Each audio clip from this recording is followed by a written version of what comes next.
All right. So, what is one myth or stereotype about formerly incarcerated people you want to shut down? That a lot of or yeah, society looks at somebody that's formerly incarcerated or still incarcerated that they're bad people, which is bullshit. You know, I mean, we're human. People make mistakes. And some of us go to jail, some of us don't. So what makes you better than me? I mean, someone could have did something that broke the law, but just didn't go to jail. Hmm. Some people break the law and go to jail. So you know, Yeah. So, not all inmates are bad people. oh hell no. Okay. Except the chomos. Stop it. I'm doing dead serious. They deserve to be there, fucking sick bastards. Okay, okay. Um, what's something you wish the outside world would understand about people coming home from prison? Do that again. What's something you wish the outside world would understand about people who come home from prison? Like their transition or like, Yeah, I would say, yeah, transition. Because whatever amount of time, you're gone. You lose everything. So people gotta ease their way back in. start everything all over. Yeah, from the ground up. And that's where obviously um your your support system or resources, you know, comes into play. To try to help you. Yeah. Uh, what's one habit that helped you change your life around? One habit,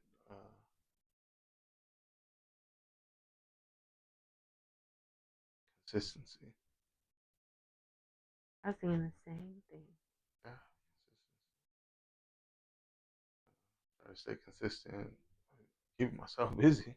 Yeah. Share, How does somebody keep themselves busy in prison? work out, read, play sports. You know, avoid the bullshit. It's not hard to see bullshit when you see bullshit. So you know, yeah, just try to stay busy. What was like your most favorite thing to do in prison? Uh, Either work out or play sports. What was your favorite sport? Handball. I would say Handball. handball. Yeah, you'd always be like, I just got in from playing handball. Yeah. um, what was the hardest part about like staying out of trouble, like being so close to coming home? It wasn't hard. I feel like put yourself in a situation, or yeah, put yourself in a situation, or have your nose in fucking business where it shouldn't be. Then obviously the bullshit's gonna come. That's easy. There's some things in prison you just can't avoid, and if it comes, it comes. But you gotta take care of whatever you gotta take care of, whatnot. It is what it is. But other than that, like I don't think it's that hard to avoid the bullshit. Yeah. Somebody, like I said, you want to be all in the mix with some bullshit, you're gonna be in some bullshit. Easy, Yeah. it's easy as that. When you first got to prison and you like saw your first like stabbing or something, were you just like, oh my god, I'm here? No, it's like, You're like, whoa, it's a lot of blood. uh, man, to be honest, that's like normal. Like we go and like from my lifestyle and seeing shit like that, it's just like a normal day. It's like, oh, I guess, damn, they got him. Shit, can we resume programs? Nigga trying to, finish working out, play sports, do something. And people just go about their day, Yeah. like crazy, crazy. So that's crazy how you say that, cause so or a couple, I don't know, what, maybe 6 months before parole, some guy jumps off the top tier and he lands. So in Old Folsom, it's 5 tiers, right?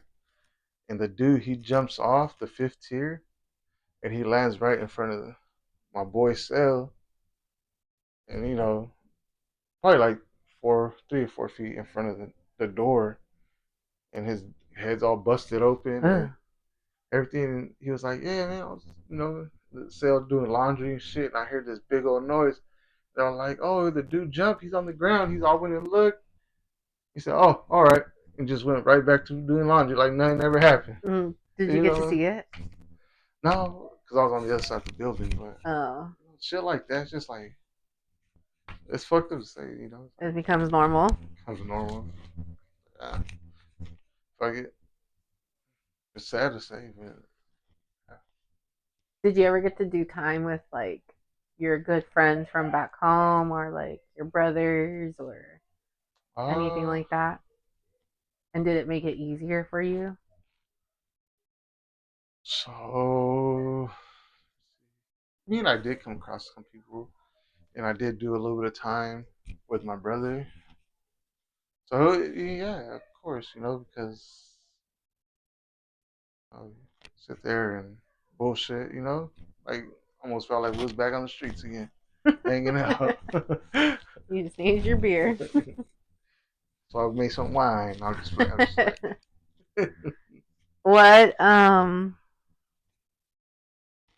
I guess what would be your most memorable moment there? I mean, because like we said, not all people that are incarcerated are bad people.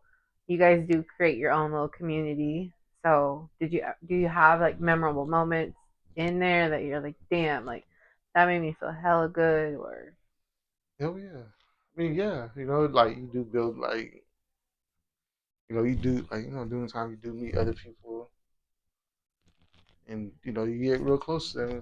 Build this good friendship, this bond, whatever. There's time. I mean, there times where hanging out, playing sports, or just playing cards, whatever it is. Just hanging out, joking around, bullshitting, passing time. Some with some good times. yeah. And Last question. What are you most proud of today? Not from your past, not what you've gone through, but today. What makes you the today, most proud? that I'm out and off parole for real. I discharged November, and it's the first time in 17 years with no probation, no parole, no nothing. So I think that a long, long time. Shake them, Long time. long time. I'd say that, and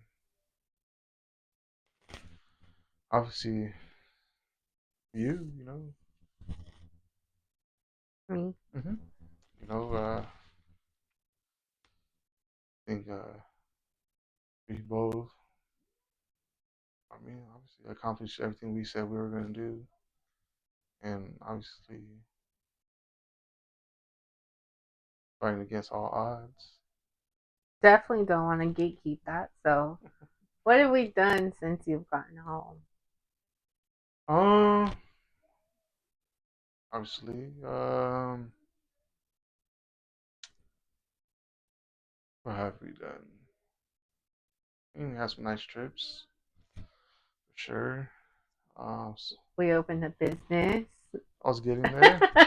I was getting there. You opened a business.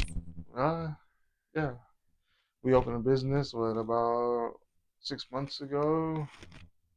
We're fortunate to buy a truck.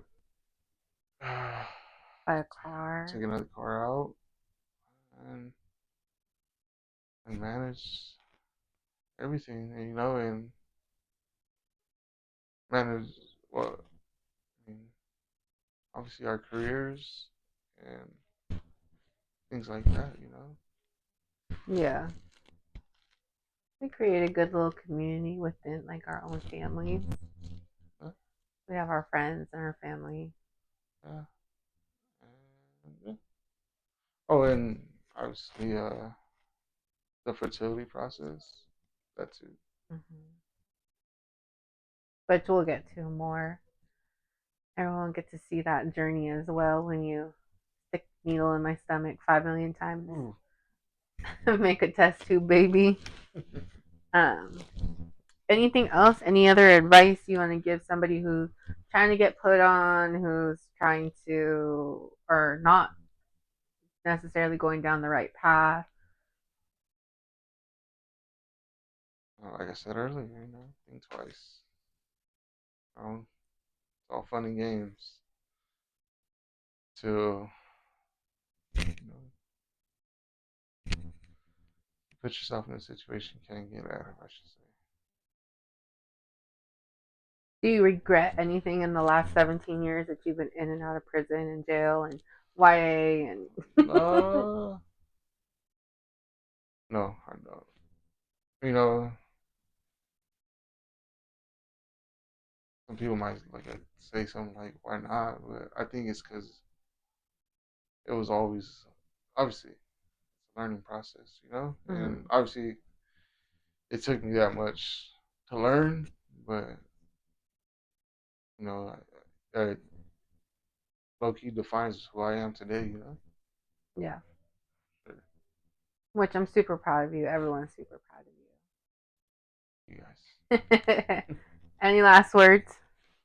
Uh, Any last piece of advice to people who are on the outs, people who are maybe going down the wrong uh, path, are currently in there?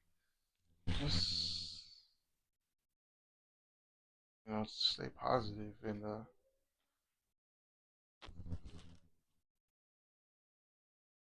don't give up on your dreams and your hopes.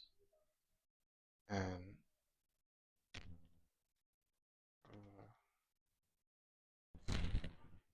uh, yeah, that's it. And if you're really ready to change, I guess you'll do it. Okay. Go ahead. And I was gonna say, also, not everybody, like I said earlier, not everybody that's locked up is a bad person. A lot of good people in there, and everybody deserves a second chance at freedom, and everybody deserves a chance at love as well. So this is for all my fellas that are in there, all my homies that are single, and any ladies watching, hit them up, give them a shot one time. No, for real, I'm being dead serious though. All right, that's it. That's That's it. it. All right, guys. So that wraps up episode 3 of Johnny in the Hot Seat. Next week, I get to be in the hot seat answering all the questions. So if you guys have any questions, um, drop them in the comment section. We'll be sure to answer them all next week. Can't wait for it. Definitely, it's our girl talk time, answering any questions you have. And I'm so excited. I can't wait to answer them. And we'll definitely go from there. And then after me, we get to have my mother in law and our special guest, who's actually somebody incarcerated. So I can't wait for that. I can't wait for everything we have to show you guys. And we're going to have lots of fun on this. Enjoy it all. And definitely have a good weekend. Be safe. Don't drink and drive. And we have all the love and support for every single one of you guys. So thank you so much. And if you ever need anything, reach out. Have a good day. Bye, guys.